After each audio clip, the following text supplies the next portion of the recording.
The letter arrived on a Monday morning, slipped beneath my door like a venomous snake waiting to strike. It was printed on thick, cream-colored paper, the kind meant to convey authority. The embossed gold emblem at the top confirmed my worst suspicion. Aspen Ridge Homeowners Association.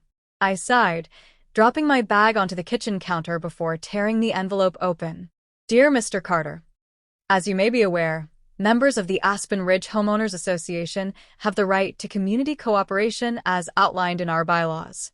It has come to our attention that you have a secondary property within the community, a mountain home that is unoccupied most of the year. Given recent housing concerns, the HOA requests the use of one guest room in your property for temporary residency by our chairwoman, Mrs. Veronica Langley.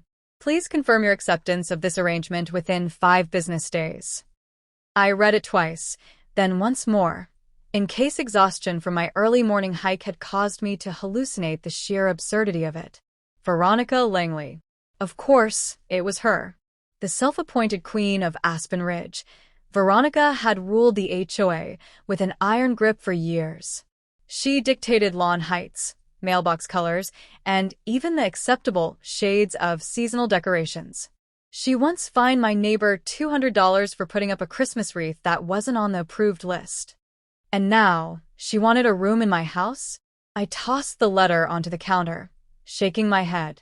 The gall of that woman. The mountain house wasn't some vacation rental or an unused investment property. It was mine, my retreat from the bureaucratic nonsense of suburbia, nestled deep in the woods, away from all the petty HOA politics. I'd bought it years ago, long before I ever moved to Aspen Ridge, and though it technically fell under the HOA's jurisdiction due to zoning lines, I had never given them any control over it. Until now, apparently. I grabbed my phone and pulled up the HOA bylaws, searching for any clause that could justify this ridiculous demand. Nothing. Not a single mention of temporary residency or forced communal living. Just pages of carefully worded regulations about maintaining community harmony. I chuckled. Community harmony? Veronica Langley would know harmony if it smacked her in the face. Still, I wasn't naive. Ignoring her wouldn't be enough. She wasn't the type to take no for an answer. Sure enough, by the end of the week, a second letter arrived. Failure to comply with community cooperation standards may result in a formal review and potential penalties. I barely finished reading before crumpling it in my fist. So this was her game: pressure, intimidation, veiled threats. I'd seen her do it before. The elderly couple down the street who had been fined into selling their home after failing to repaint their shutters fast enough. The young family who'd been hounded for months over their non-regulation backyard playset. But I wasn't them. I pulled out a sticky note, scrawled 2 words in thick, black ink, "Not happening," and stuffed it into the return envelope. Then I mailed it. I didn't hear from Veronica directly. Not at first. But whispers began circulating through the neighborhood. I'd run into Mrs. Patel while jogging, and she'd hesitated before saying, "You're really refusing her?" in a hushed, conspiratorial tone. At the coffee shop, Greg, a father of 3, muttered, "You've got guts, man," before casting a wary glance around, as if speaking too loudly might summon Veronica herself. The HOA meetings became tense. I stopped attending years ago, unwilling to waste my time debating grass-length regulations, but my name started coming up regardless. "She says you're being uncooperative," an older man told me one evening outside the grocery store. "That you're jeopardizing the spirit of the community." I rolled my eyes. Tell her the spirit of the community can find somewhere else to sleep. Then the lawsuit came. It arrived via courier, hand-delivered to my doorstep in a thick, stapled stack of legal threats. Aspen Ridge Homeowners Association versus James Carter. The claim? Failure to comply with community housing ordinances. Disruption of neighborhood unity. Violation of cooperative agreements. In short, they were suing me for refusing to give Veronica Langley a room in my mountain house. I stared at the papers in disbelief. A legal battle over this? Over my own property? Then again, I should have seen it coming. This wasn't just about the room. This was about control. Veronica had spent years molding Aspen Ridge into her personal kingdom, and I was the first person who had dared to tell her no. A slow, determined smile crept onto my face. She wanted a war? Fine. She'd get one. The first thing I did after reading the lawsuit was call my lawyer, Andrew Calloway. Andrew had handled my property purchase years ago, and while I hadn't needed his services since, I knew he had a reputation for being relentless in court. The kind of man who could peel the paint off an opponent's argument with a single, well-timed objection. I met him at his office the next morning. It was a small but well-kept space, the walls lined with legal books and framed degrees. He skimmed through the lawsuit, his expression shifting from mild curiosity to something far sharper. "She's really suing you over this?" he muttered, flipping through the pages. "Claiming you're disrupting community cooperation?" "She's overstepping," I said, leaning back in my chair. I checked the bylaws. Nowhere does it say I have to offer up my home for temporary residency. Andrews smirked. Of course not. HOAs love to use vague language, so they can twist it when needed. But even by their own absurd standards, this is ridiculous. "She's testing me," I said. "She's used to everyone bending the knee."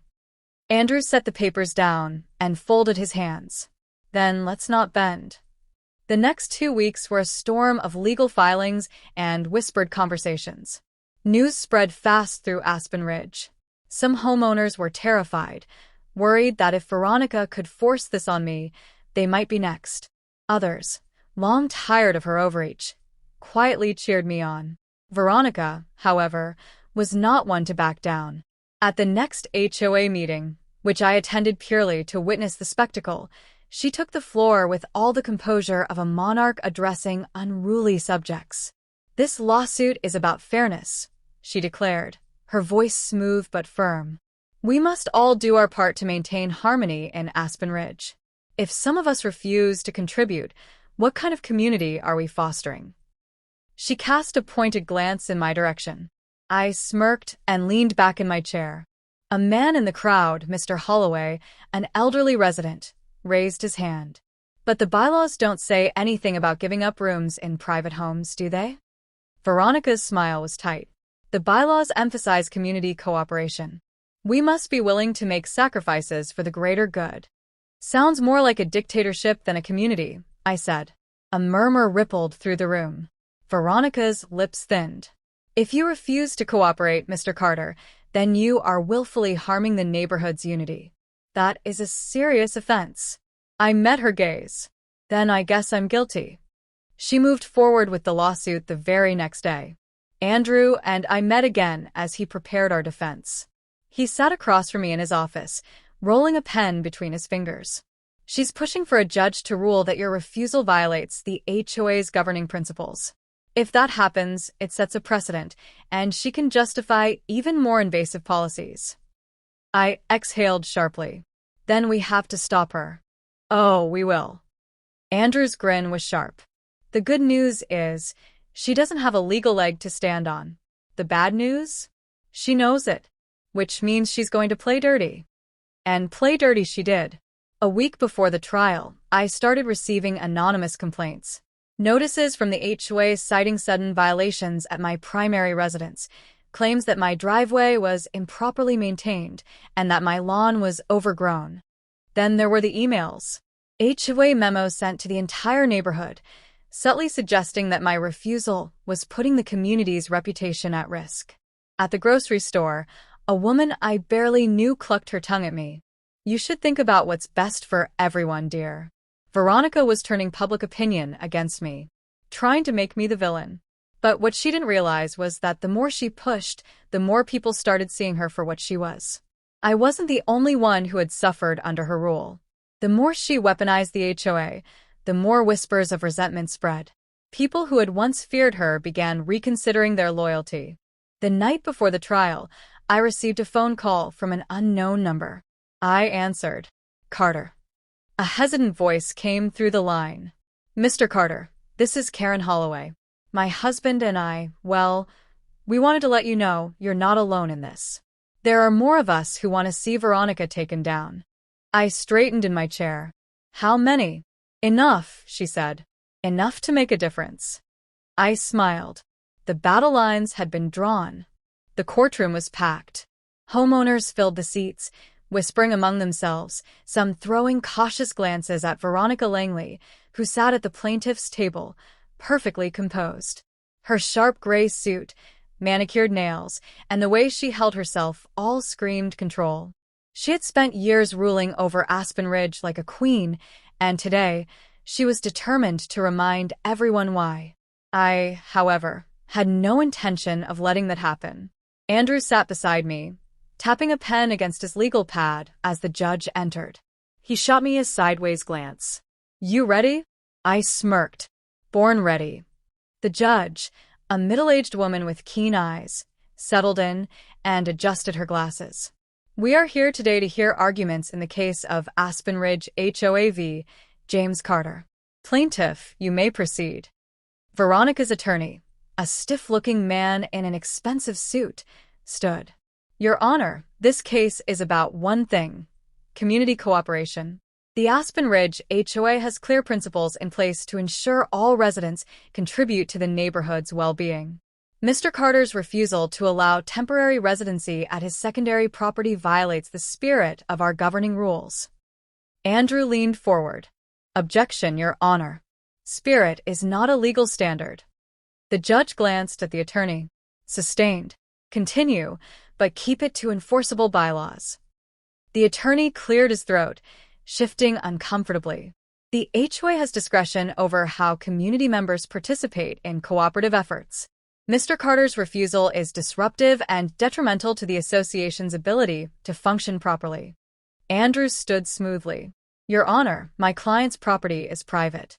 Nowhere in the HOA bylaws does it state that homeowners must provide housing accommodations to the chairwoman or anyone else." He turned to Veronica. "Mrs. Langley is attempting to exert authority she does not legally possess." The judge nodded. "That's a significant point. Mrs. Langley, do the bylaws explicitly support your claim?" Veronica stood, folding her hands delicately in front of her. "Your Honor, the bylaws outline the need for community cooperation, and Mr. Carter's refusal disrupts that harmony." Andrew didn't let her finish. "Let's talk about that harmony, shall we?" He picked up a folder and approached the bench. "Your Honor, we have reason to believe Mrs. Langley is not acting in the community's interest, but rather her own." A ripple of murmurs spread through the crowd. The judge frowned. "Explain." Andrew opened the folder, revealing a stack of printed documents. "This is proof that Mrs. Langley doesn't even live in Aspen Ridge. She owns property here, yes, but she doesn't reside in it. Instead, she rents it out for profit while living in a luxury condo outside the HOA's jurisdiction." Gasps erupted in the courtroom. Veronica stiffened, her jaw tightening. The judge turned to her. "Mrs. Langley, is this true?" Veronica hesitated, then lifted her chin. "I do what is necessary to ensure Aspen Ridge is properly managed." Andrew arched an eyebrow. "By profiting from it while forcing rules on homeowners that you yourself don't follow?" He tapped another document. "Here's a financial record of excessive administrative fees you've been paying yourself from HOA funds, fees that have resulted in homeowners facing increased dues." Outrage spread through the room. A few homeowners stood, whispering among themselves. Andrew continued, relentless. "So, let's be clear. Mrs. Langley wants my client's home, not for community cooperation, but because she personally benefits from exploiting Aspen Ridge. If Mr. Carter loses this case, what stops her from demanding access to someone else's home next?" Veronica slammed a hand onto the table. "That is absurd." The judge silenced the room with a firm look. She turned to Veronica, her voice icy. "Mrs. Langley, as chairwoman of the HOA, your role is to serve the homeowners, not enrich yourself at their expense. I take financial misconduct very seriously. I will be ordering an independent review of the HOA's accounts immediately." Veronica paled. The judge then turned to me. "Mr. Carter, you are under no obligation to comply with the plaintiff's request. This lawsuit is without merit, and I am dismissing it with prejudice." Cheers broke out. Veronica sat frozen, her face a mask of barely contained fury. Andrew leaned over to me, grinning. "That's checkmate." I watched Veronica as the realization sank in. She hadn't just lost the case. She had lost control. And by the look in the homeowner's eyes, she knew it. The war wasn't over. But the tide had turned. The courtroom ruling was the beginning of the end for Veronica Langley. The moment the judge ordered an independent audit of the HOA's finances, the whispering in the room turned to outright rebellion. People who had once feared Veronica now saw her for what she was, a fraud. A tyrant who had manipulated the rules for her own gain. The days following the trial were chaotic. Homeowners flooded the HOA office, demanding answers. Questions that had been murmured behind closed doors for years were now shouted in the streets. Where had their money gone? Why had dues increased year after year with no improvements? And then, the audit report came back. The numbers didn't lie. Veronica had siphoned tens of thousands from the HOA budget, disguising it as administrative fees and community investments. Money that should have gone to fixing roads, maintaining public areas, and assisting struggling homeowners had instead lined her pockets. The final HOA meeting of the month was unlike any other. Normally, these meetings were stiflingly formal, Veronica at the head of the table, dictating rules while the rest of the room nodded along in reluctant obedience. But this time, she wasn't dictating anything. She was on trial. I arrived early, but the room was already packed. Homeowners filled every seat, some standing along the walls, their expressions tight with anger. The board members, who had once backed Veronica without question, sat stiffly in their chairs, glancing at each other nervously. Veronica entered last, shoulders squared, head held high. But I saw it, the tension in her jaw, the way her grip tightened around her folder of notes. She knew she had lost control. The meeting started with a grim-faced man from the audit committee reading the final report. As he listed each financial discrepancy, the anger in the room grew. By the time he finished, there was no more doubt. Veronica Langley had stolen from them. She tried to defend herself. "I did what was necessary to keep Aspen Ridge running smoothly," she said, her voice sharper than usual. "You have no idea how difficult it is to manage a community like this." Greg, the father of three, stood up. "Difficult? You raised our dues while pocketing the money. My wife and I had to cut back on expenses just to keep up with the HOA fees, and you were out there living in a luxury condo." Veronica's lips tightened. "I dedicated my time." Mrs. Patel, usually a quiet woman, interrupted. "We all sacrificed for this community. You just took." A murmur of agreement rippled through the crowd. Then Mr. Holloway, the elderly man who had once questioned her rules, stood with surprising strength. "I move for an immediate vote of no confidence in Veronica Langley as chairwoman of Aspen Ridge HOA." The room fell silent. Veronica's face drained of color. "You can't be serious." But they were. The vote was taken right there, on the spot. The results were clear. Veronica was out. I half expected her to rage, to lash out like she always did. But for the first time, she looked small. Stripped of her authority, she was just another homeowner, one who had burned every bridge she had built. She stormed out before the meeting ended. A week later, I was at my mountain house when my doorbell rang. I opened it to find Veronica standing outside. She wasn't in her usual power suit. No carefully styled hair. No sharp heels clicking against the pavement. She looked lost. She hesitated, as if debating whether to speak, then finally said, "You ruined me." I leaned against the doorframe, arms crossed. "No, Veronica. You ruined yourself." Her jaw clenched. "You don't understand what it's like to have control, real control, only to lose it all in a blink." I studied her. For the first time, there was no arrogance in her tone, just bitterness. "You built your power by stepping on people," I said. "Eventually, they were going to push back." She scoffed but said nothing. For a moment, I almost felt sorry for her. Almost. Then she exhaled sharply and shook her head. "It doesn't matter. I'll land on my feet." She looked past me, toward the mountain view. "I guess this place really is yours, after all." I smirked. "Always was."